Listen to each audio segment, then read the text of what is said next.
Hey,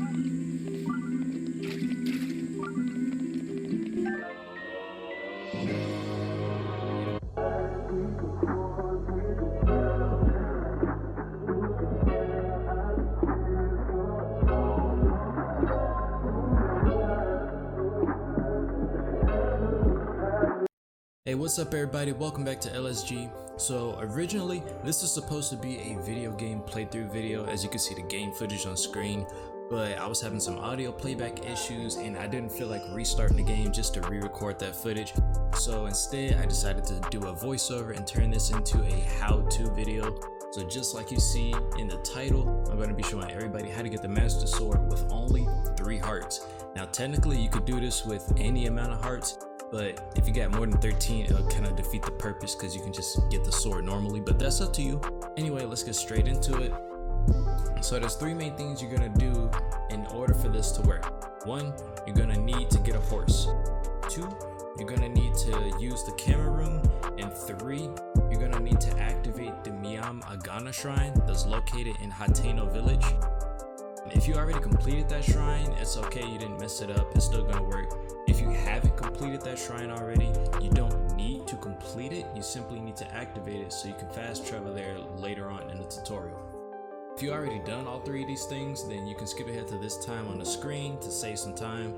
Otherwise, if you just restarted the game or you're playing it for the first time, then I'm going to be showing you step by step what you need to do so you can get the Master Sword as fast as possible. Also, before I forget, you want to make sure to clear 1 weapon slot right now. If you have a full weapon inventory, you cannot pick up the Master Sword.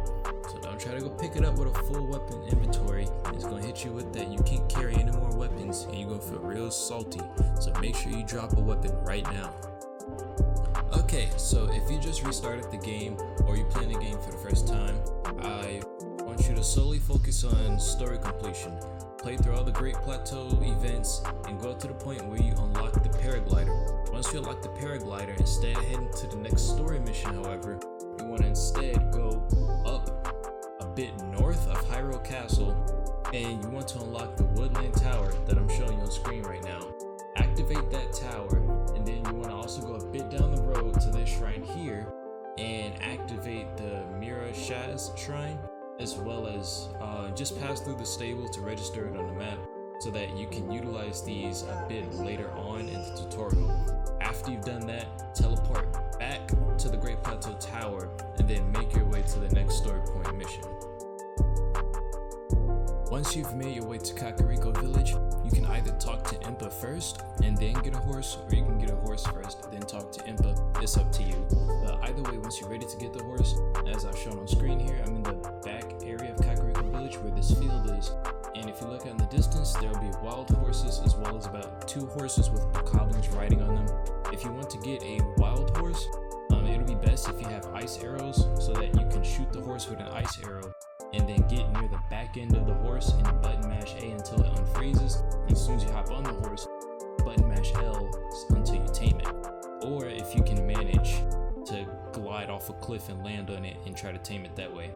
But if you don't have any ice arrows, I'd recommend just simply GTAing one of the horses from the bokoblin, and once you hit the bokoblin off the horse, it'll already be tamed, and then you can just take the horse and ride off. Now once you have the horse and you've talked to Impa, now you can progress to the next story point, which is just located in Hateno village. Once you get to the entrance of Hateno village, like I'm showing on screen here, before you go and talk to Pura, which is who you get the camera room from, first you want to follow this path that I'm showing on screen and activate the shrine that you're going to need for a bit later on in the tutorial. Make sure you do this first before you go and get the camera room.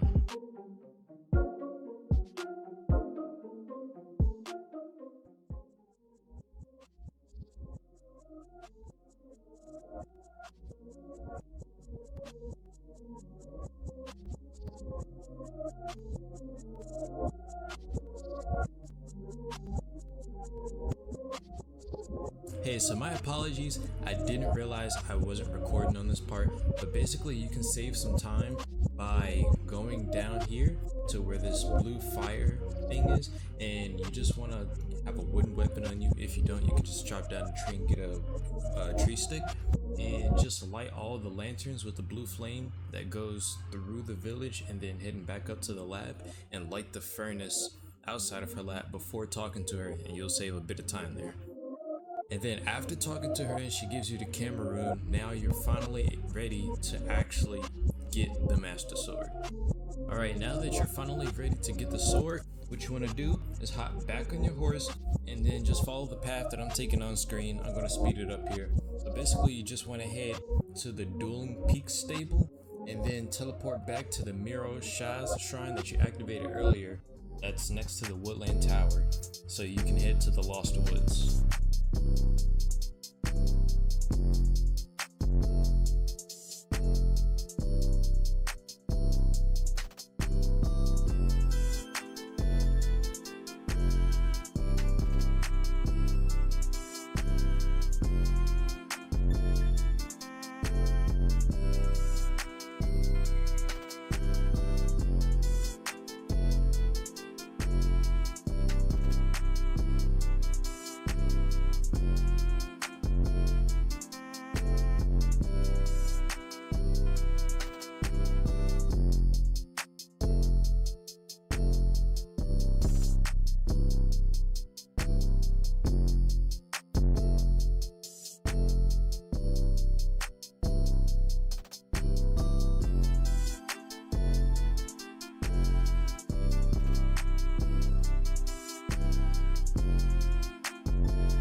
So here you just want to register your horse if you haven't already, and then board your horse, and then teleport to the riChi's shrine, and then take your horse back out at the Woodland stable.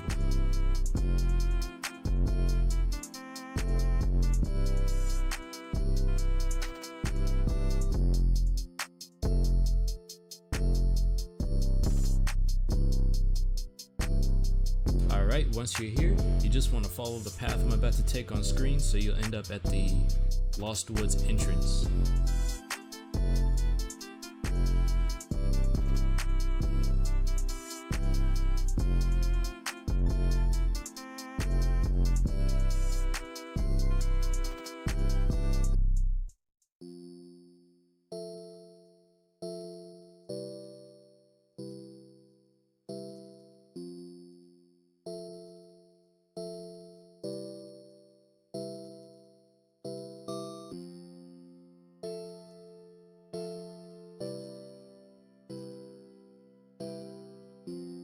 Okay, so when you get here, all you want to do is make sure you follow these lit torches and stay very close to them.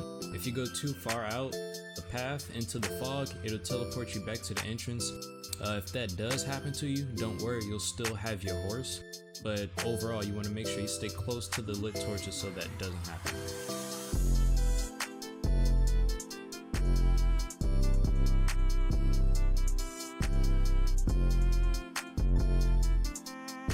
Alright, so when you get to this spot, these are the last of the lit torches. They kind of act as a checkpoint. From here on out, you just have to navigate until you get to the Korok Forest. But I'm going to show you a path on screen here that if you follow it exactly how I'm about to show you, you won't have any issues at all.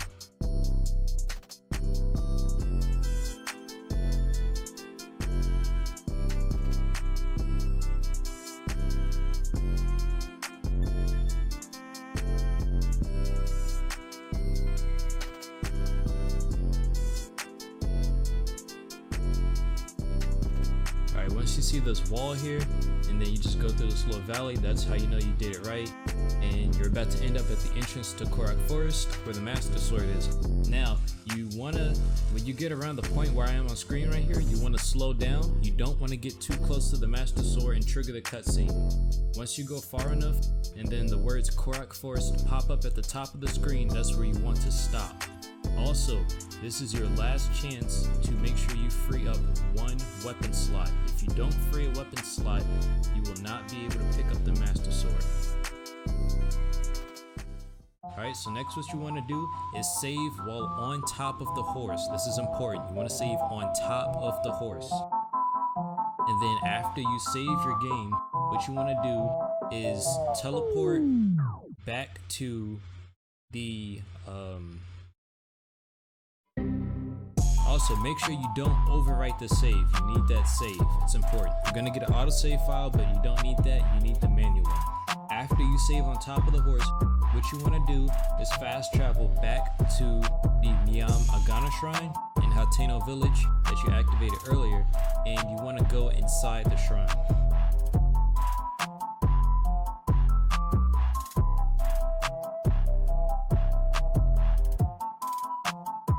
Alright, once you're inside the shrine here like I am, what you want to do is make your way up these stairs. Remember, once again, you don't have to complete the shrine. You just need this machine here. Alright, so this part is very important. What you want to do is you want to hold down ZL so that you take your shield out. And while you're holding down ZL, you want to press the crouch button, and you want to take out the camera room by pressing L at the exact same time. So once you know you've activated it right, it might take a few tries. It's going to look just like this. You're going to be crouched while still in the camera room, and the part where you tap the Sheikah Slate is going to be in your face. Once you finally achieve this, what you want to do is take a picture of it. Now from here on out is where you want to move kind of fast, or else you might mess it up. So what you want to do is take a picture of this machine and then delete the picture. As soon as you delete the picture, you want to load the manual save file that you just made not too long ago.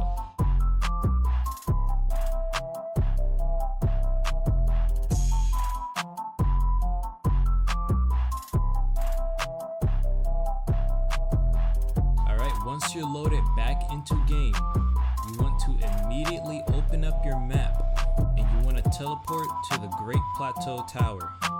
Now what's going to happen is it's not going to actually load the Great Plateau Tower. What's going to happen is it's going to reload the Korok Forest, and it's going to look kind of glitchy, but don't worry, that's normal. That's how you know you did it right. It's going to reload the Korok Forest, and you're going to be on top of your horse. Now, as soon as you can, you want to hop off your horse, run and pick up the Master Sword.